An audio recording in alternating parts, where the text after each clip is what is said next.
Et si la Terre était un grain de sable, alors quelle serait la taille de l'univers?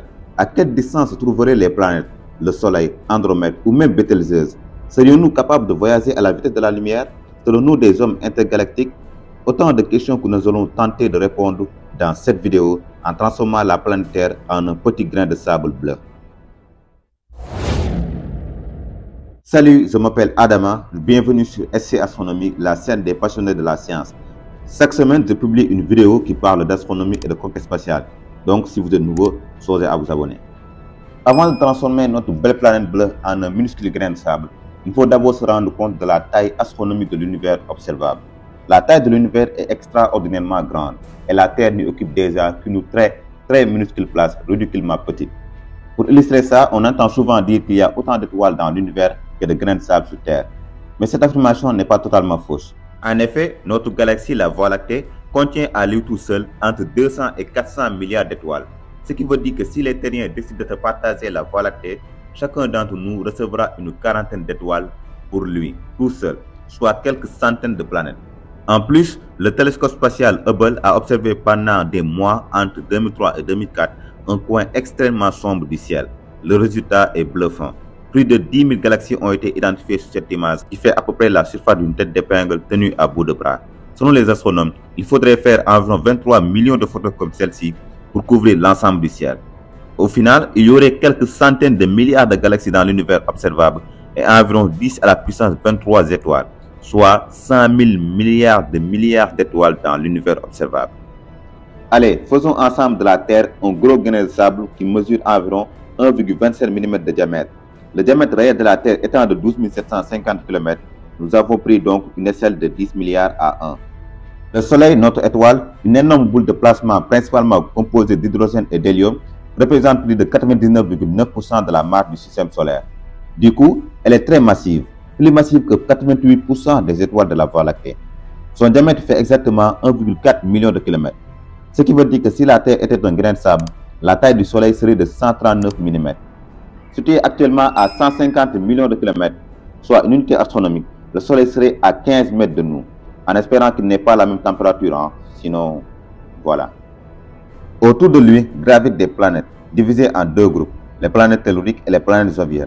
La première planète tellurique, Mercure, se trouve à environ 92 millions de kilomètres, soit une distance d'environ 9,2 mètres de la Terre si celle-ci était considérée comme un grain de sable. Vénus serait à 42 mètres, Mars à 56 mètres, Jupiter à 78 mètres, Saturne, la planète aux beaux anneaux, serait à 130 mètres, son voisinage Uranus serait quant à lui à 270 mètres, et ce n'est rien comparé à Neptune qui se trouverait à 430 mètres de la Terre, et Pluton serait à 600 mètres de la Terre.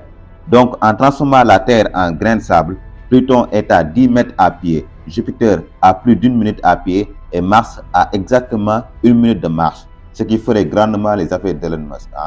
Zoomons un peu plus pour voir notre galaxie, la Voie lactée.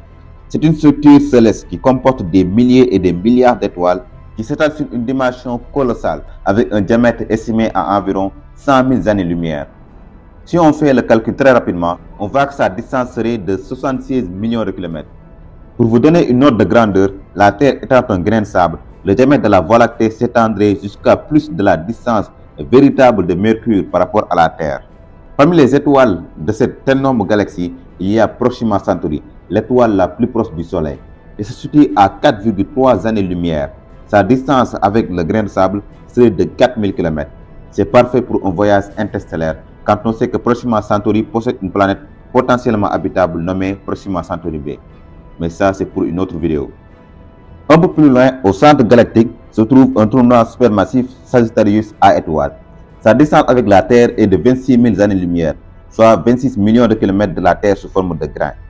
Alors vous allez vous demander combien vaut une année-lumière dans ce cas. Alors véritablement, une année-lumière est estimée à 9,5 10 à la puissance 12 km. Donc on aura 950 km comme une année-lumière. D'ailleurs, cela signifie que la lumière se déplace moins vite. On sait tous que la vitesse de la lumière est à peu près 300 000 km par seconde. Donc si une année-lumière fait 950 km, alors la lumière se déplace à 3 cm par seconde. Oui, pas ouf. Mais où se trouverait la fameuse galaxie d'Andromède qui, je vous le rappelle, va entrer en collision avec la Voie lactée dans quelques milliards d'années et se trouverait à 2,4 milliards de kilomètres mais à cette échelle, on est toujours dans notre système solaire réel. En dézoomant un peu plus, on voit que notre galaxie et Andromède se trouvent dans un regroupement de galaxies appelé le groupe local. Ce dernier abrite plusieurs galaxies, dont la Voie lactée et Andromède, qui font figure de premier plan. Ce groupe local fait à peu près 100 millions d'années-lumière de diamètre. En introduisant cette valeur dans notre hypothèse, le groupe local ferait 95 000 milliards de kilomètres.